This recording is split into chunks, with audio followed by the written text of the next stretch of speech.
सोचिए, भारत समंदर के नीचे एक बहुत बड़ा बिल्कुल गुप्त किला बना रहा है।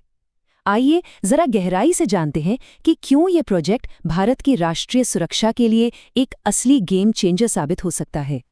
तो सवाल ये उठता है कि आखिर भारत 30,000 करोड़ रुपए, इतना बड़ा अमाउंट खर्च करके ये खुफिया किला बना क्यों रहा है? ये भारत की सैन्य रणनीति में आखिर क्या बदलाव लाएगा और इसकी जरूरत पड़ी ही क्यों? इस मेगा प्रोजेक्ट का नाम है आईएनएस वर्षा। और देखिए, ये कोई मामूली नेवल बेस नहीं है, बल्कि ये भारत के सबसे शक्तिशाली हथियारों यानी न्यूक्लियर सबमरीन्स के लिए एक खुफिया किला है।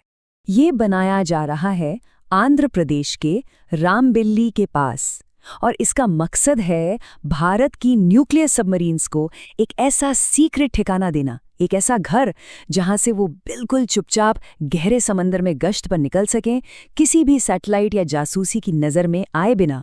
लेकिन आईएनएस वर्षा की जरूरत क्यों पड़ी? इसे समझने के लिए हमें उस प्रॉब्लम को देखना होगा जिसका भारत सामना कर रहा है। और ये प्रॉब्लम ये चीन की एक बहुत बड़ी स्ट्रैटेजिक चाल से पैदा हुई है।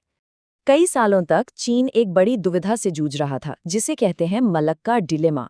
मतलब उसका 80% तेल और ज्यादातर व्यापार एक पतले से समुद्री रास्ते मलक्का स्ट्रेट से गुजरता था, जिस पर भारत का अच्छा खासा कंट्रोल था। एक ब्लॉकेड चीन की इकोनॉमी को बुरी तरह से नुकसान पहुंचा सकता था। तो ये जो दुविधा थी ना, ये चीन के लिए एक बहुत बड़ी आर्थिक कमजोरी थी, एक दुखती रग। उसे हमेशा ये डर सताता था कि भारत या अमेरिका इस रास्ते को बंद करके उसकी पूरी इकोनॉमी को ठप कर सकते हैं। इसलिए चीन ने इस कमजोरी को हमेशा के लिए खत्म करने का फैसला किया। तो चीन ने क्या किया? उसने मलक्का की समस्या को हल करने के लिए एक 4 तरफा बाईपास बनाया। पाकिस्तान में सीपेक, म्यांमार में एक नया गेटवे, रूस और सेंट्रल एशिया से जमीन के रास्ते पाइपलाइनें, और देश के अंदर ही क्लीन एनर्जी पर जोर देना।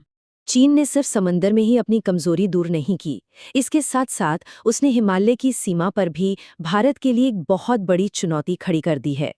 ये एक तरह से हाई एल्टीट्यूड लॉजिस्टिक्स की दौड़ है, जिसमें भूगोल एक बहुत अहम भूमिका निभाता है। देखिए, डिप्लोमेसी में तो दोस्ती की बातें होती रहती हैं, लेकिन असली ताकत का खेल तो बॉर्डर पर बने इंफ्रास्ट्रक्चर से ही पता चलता है। ये शतरंज के खेल जैसा है, कौन जीत रहा है ये बातों से नहीं बल्कि मोहरों की पोजीशन से पता चलता है। और यहीं पर भूगोल एक बहुत बड़ा रोल प्ले करता है। दोनों देशों के सामने कंस्ट्रक्शन की चुनौतियां बिल्कुल अलग हैं। चीन बना रहा है सपाट तिब्बती पठार पर, जहां काम करना आसान है। वहीं भारत को दुनिया के सबसे ऊंचे और मुश्किल हिमालयी पहाड़ों को काटना पड़ रहा है। तो फर्क तो साफ है। इसका असर देखिए एयरबेस पर। चीन के एयरबेस अब पूरे साल हर मौसम में काम कर सकते हैं। वहीं भारत के कई बेस न्योमा जैसे अपग्रेड के बाद भी सर्दियों में बंद हो जाते हैं। जाहिर है ये चीन को किसी भी लड़ाई के दौरान एक बड़ी बढ़त देता है। चीन में तो अपनी जमीन से लेकर सीमा तक सड़कों और रेलवे का एक ऐसा घना जाल बिछा दिया है जो एक लॉजिस्टिकल नर्वस सिस्टम की तरह काम करता है। ये एक तरह से जंग के लिए तैयार सिस्टम है जो कुछ ही दिनों में लाखों सैनिकों और भारी भरकम हथियारों को बॉर्डर तक पहुंचा सकता है। तो जमीन की बात हो गई, अब आते हैं हिंद महासागर पर। यहाँ भी एक नया नौसैनिक असंतुलन पैदा हो रहा है। मतलब जमीन के बाद अब समंदर में भी शक्ति का तराजू चीन के पक्ष में झुकता दिख रहा है। यहाँ 2 रणनीतियां आमने सामने हैं। एक तरफ है चीन की स्ट्रिंग ऑफ पर्ल स्ट्रैटेजी, जिसमें वो हिंद महासागर में बंदरगाहों का एक नेटवर्क बनाकर भारत को घेरने की कोशिश कर रहा है। और इसके जवाब में भारत अपने दोस्त देशों के साथ मिलकर डायमंड नेकलेस बना रहा है। लेकिन यहाँ एक बुनियादी प्रॉब्लम है, और वो प्रॉब्लम है प्रोडक्शन की। चीन आज एक प्रोडक्शन मॉन्स्टर बन चुका है। वो भारत के मुकाबले कई गुना ज्यादा तेजी से जहाज और पनडुब्बियां बना सकता है। इसका सीधा मतलब ये है कि अगर कोई लंबी लड़ाई हुई तो चीन अपने नुकसान की भरपाई भारत से कहीं ज्यादा तेजी से कर लेगा। तो आप जरा सोचिए, जमीन और समंदर दोनों मोर्चों पर इन चुनौतियों के बीच भारत को एक ऐसे तुरुप के इक्के की जरूरत थी, एक ऐसे गेम चेंजर की जो इस बिगड़ते हुए संतुलन को फिर से बराबर कर सके, एक ऐसा हथियार जो किसी भी जंग को शुरू होने से पहले ही रोक दे। और भारत का वही जवाब, वही तुरुप का इक्का है आईएनएस वर्षा। ये खुफिया किला चीन के बढ़ते मिलिट्री और लॉजिस्टिकल फायदे को बेअसर करने के लिए ही बनाया जा रहा है। ये बेस भारत को देता है सेकेंड स्ट्राइक कैपेबिलिटी। अब ये क्या है? आसान शब्दों में समझें, तो इसका मतलब है कि अगर कोई दुश्मन भारत पर पहला न्यूक्लियर अटैक करके उसके सारे जमीनी ठिकानों को तबाह भी कर दे, तब भी भारत के पास एक विनाशकारी परमाणु जवाबी हमला करने की गारंटी होगी। और ये गारंटी मिलती है SSBN से, यानी बैलिस्टिक मिसाइल सबमरीन से।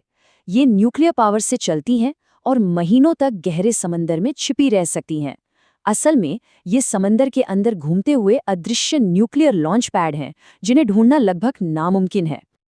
INS वर्षा भारत की INS अरिहंत और अरिघात जैसी पनडुब्बियों का नया घर होगा। इनकी जो K4 मिसाइलें हैं, वो बंगाल की खाड़ी में छुपे छुपे ही चीन के बड़े बड़े शहरों और मिलिट्री बेसेस को निशाना बना सकती हैं, और आगे चलकर यहाँ 12 न्यूक्लियर सबमरीन्स तैनात की जा सकती हैं।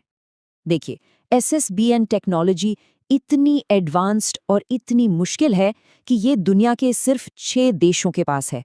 तो ये क्षमता भारत को उस एलीट क्लब का हिस्सा बनाती है जो किसी भी दुश्मन को हमला करने से पहले 100 बार सोचने पर मजबूर कर दे। तो INS वर्षा का असली मकसद कोई जंग जीतना नहीं, बल्कि जंग को होने से ही रोक देना है। ये किसी भी दुश्मन को साफ साफ संदेश देता है कि हमले की कीमत इतनी ज्यादा होगी, इतनी ज्यादा कि वो इसकी कल्पना भी नहीं कर सकते। और ये हमें एक बहुत ही दिलचस्प सवाल पर लाकर छोड़ता है, क्या सबसे ताकतवर हथियार वही है जो ये गारंटी दे कि उसे कभी इस्तेमाल ही ना करना पड़े?